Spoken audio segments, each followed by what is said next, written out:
Hello everyone. Next question है हमारे पास इलेक्ट्रिक डाइपोल का। An electric dipole of length 10 centimetre is at 60 degree with uniform electric field at 3 into 10 की power 4 newton पर coulomb experience a torque 8 newton metre calculate. तो सबसे पहले हम इसका अगर सॉल्यूशन देखें तो जो भी गिवन क्वांटिटी हमारे पास है, इसमें जो भी गिवन क्वांटिटी है उसको पहले लिख लेते हैं। यूनिफॉर्म इलेक्ट्रिक फील्ड यानी इलेक्ट्रिक फील्ड की जो वैल्यू है 3 into 10 की पावर 4 न्यूटन पर कूलम हो गया। एंगल अपने पास 60 डिग्री से है और जो टॉर्क प्रोड्यूस हुआ है वो है 8√2 न्यूटन मीटर। हमें बताना है कि भाई चार्ज की वैल्यू क्या होगी और पोटेंशियल एनर्जी क्या होगी।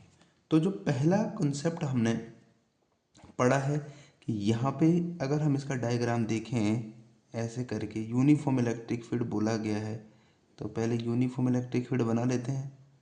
तो यूनिफॉर्म इलेक्ट्रिक फील्ड हमने पहले इसका कॉन्सेप्ट पढ़ दिया है। अब यहाँ पे जो है ये वाला जो -q और +q ये डाइपोल है, ये 60 डिग्री पे है। कितने? 60 डिग्री पे। अब इसका जब ये 60 डिग्री पे था तो क्या हुआ, टॉर्क इक्वल टू हमने पी ई साइन थीटा पढ़ा है। तो यहाँ पे टॉर्क इक्वल टू होगा Q इंटू डी, यानी जो D है वो इसकी लेंथ है और वो कितना है, वो आपको दिया गया 10 सेंटीमीटर। तो जो D है वो है 10 सेंटीमीटर। तो यहाँ पे क्यू डी इंटू ई साइन थीटा।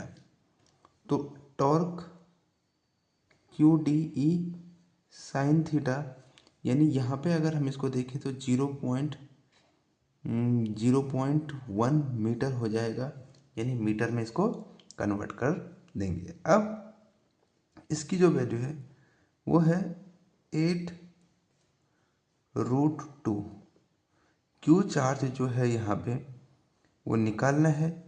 0.1 ये हो गया, इलेक्ट्रिक फील्ड 3 into 10 की पावर 4 हो गया और एंगल हो गया 60 डिग्री।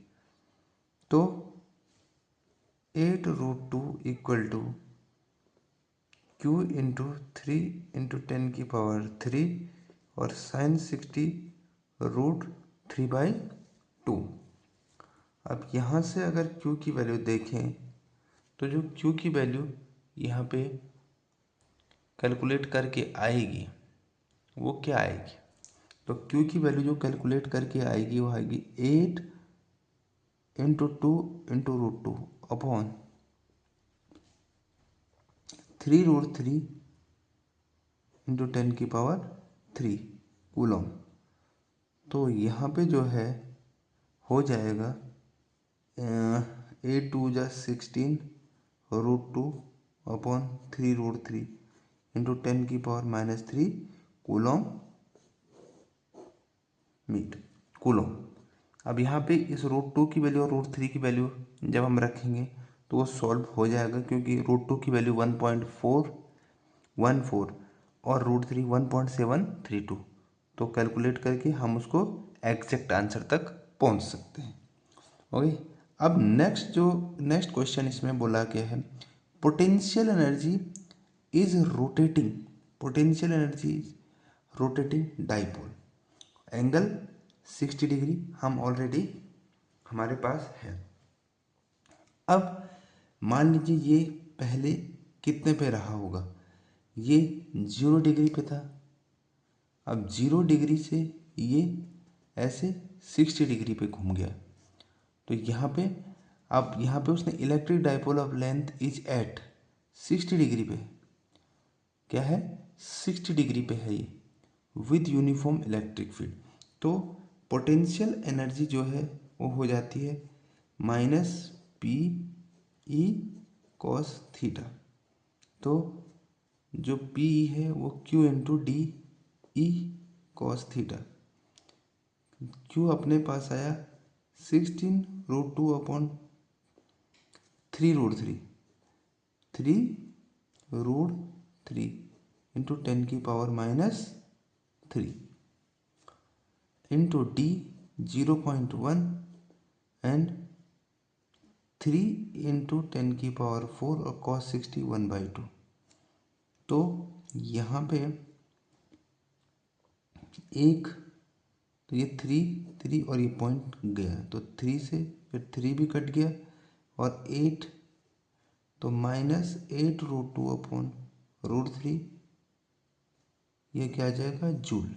इतनी पोटेंशियल एनर्जी अपने पास हो जाएगी।